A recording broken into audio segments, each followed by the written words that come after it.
And that's a long story as to why I take that position or wanted to do it that way. But we called ourselves the 30. You know, you get emails and it says to the 30. We were going to run, my hope was, if we had had the time, that we would be able to recruit 30 candidates for the Vermont Senate, and in plain-spoken Vermonterese, therefore we would be running for every goddamn seat.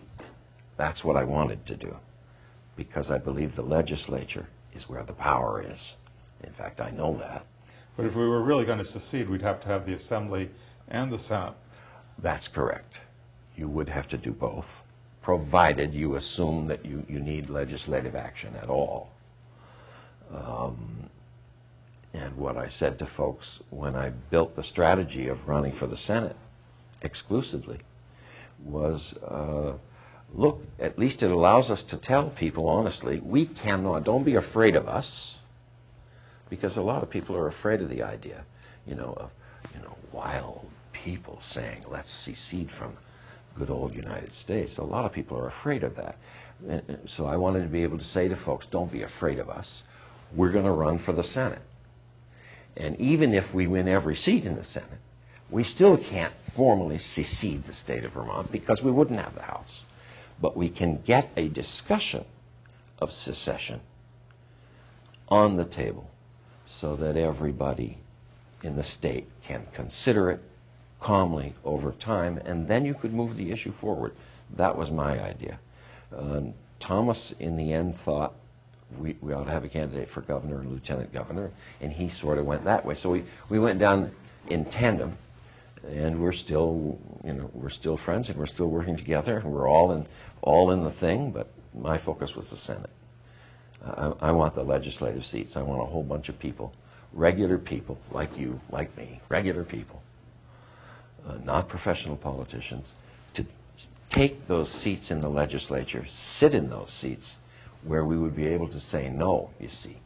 One house can't pass anything, but one house can say no to anything. So deployment of troops or expenditure of money for National Guard troops to go fight illegal foreign wars, a Senate, a majority in the Senate, could say no to that. And then you got an interesting situation. We have a really outstanding candidate for governor, too. Dennis Steele. He's a seventh generation yeah, we do indeed. Vermonter, and he's also Abenaki, part of Abenaki, isn't he? Yeah, he says he is, and I believe it. He's a big, tall, handsome, strapping guy. He's bright. His heart is in the right place. I love Dennis. In fact, we're sort of like Larry, Darrell, and Darrell, because we've got Pete Garitano.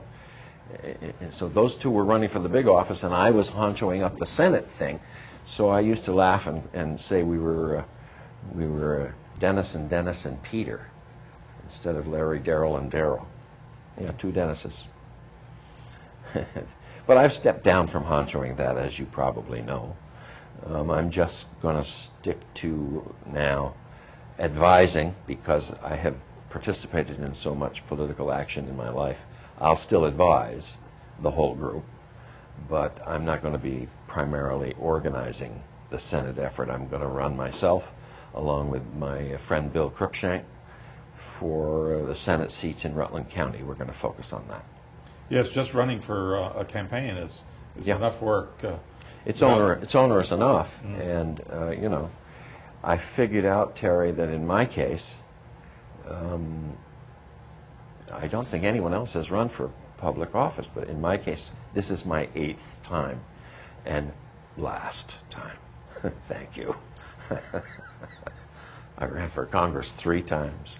I ran for State Senate out of Chittenden County a couple of times. I ran with Bernie, with the Progs, in Burlington a time or 2 for City Council, and now this. This is my last hurrah.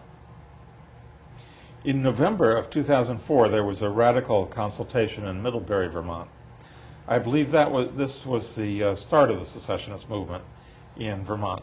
In 2008, Professor Thomas Naylor, that you mentioned, published a book entitled Secession. And then on November 7 of 2008, there was a convention on independence in the House chamber of the Vermont State House in Montpelier. Have you read Tom's book, and were you present at all these meetings? No, I was not present at the first one. I was present in the '08 meeting in Montpelier. I have read about half of Thomas's book, loaned it to one of you guys, and I haven't got it back. I don't know who it was. But you know, I know Thomas. We talk at length, so I know pretty much everything that's in the book.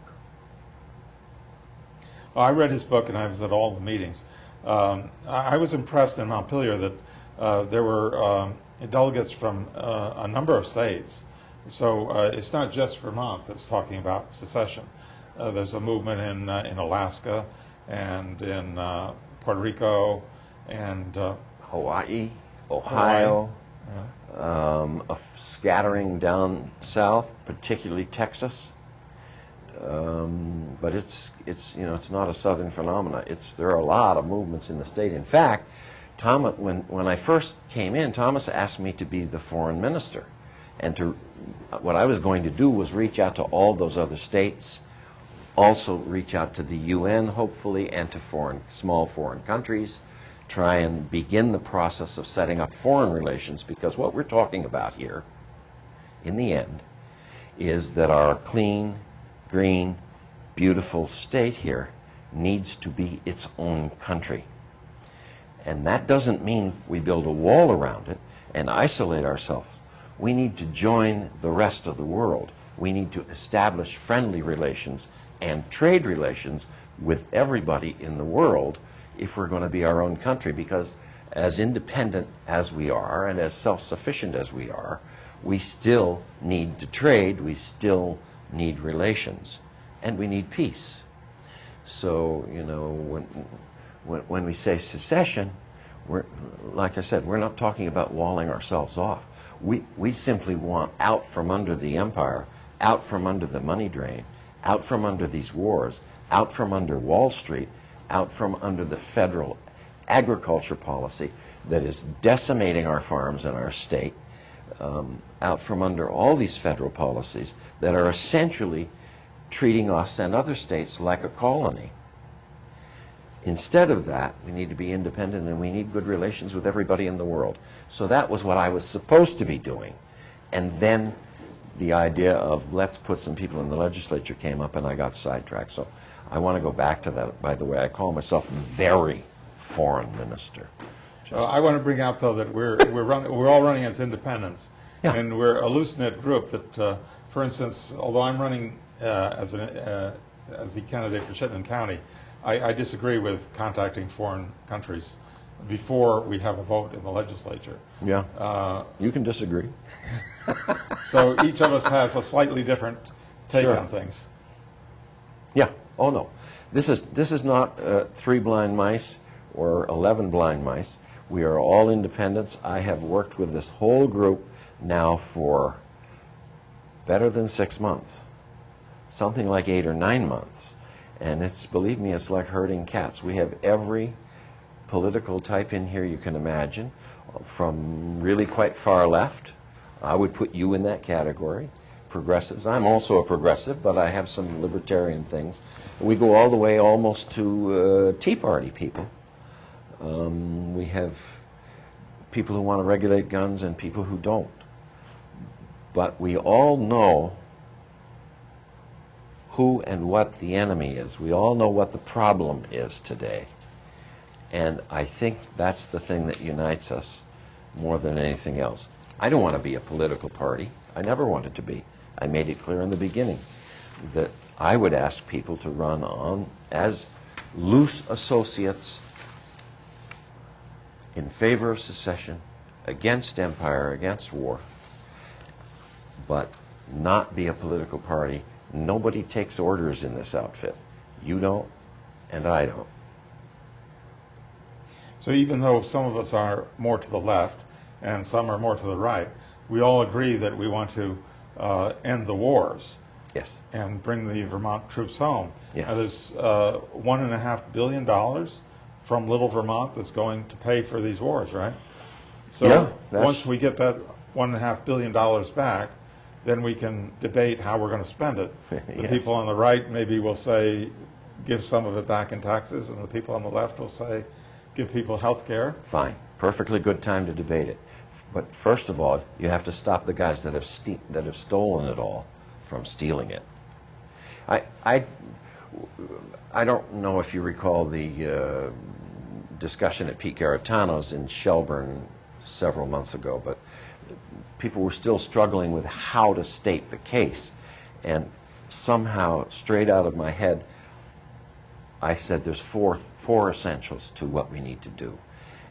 And people liked them, so I'm going to tell you what they are. Number one, we don't support these wars. We don't support the Vermont National Guard being sent off to these wars. We want them home. We don't want to fund these wars. We don't want our people involved in these wars. That's one.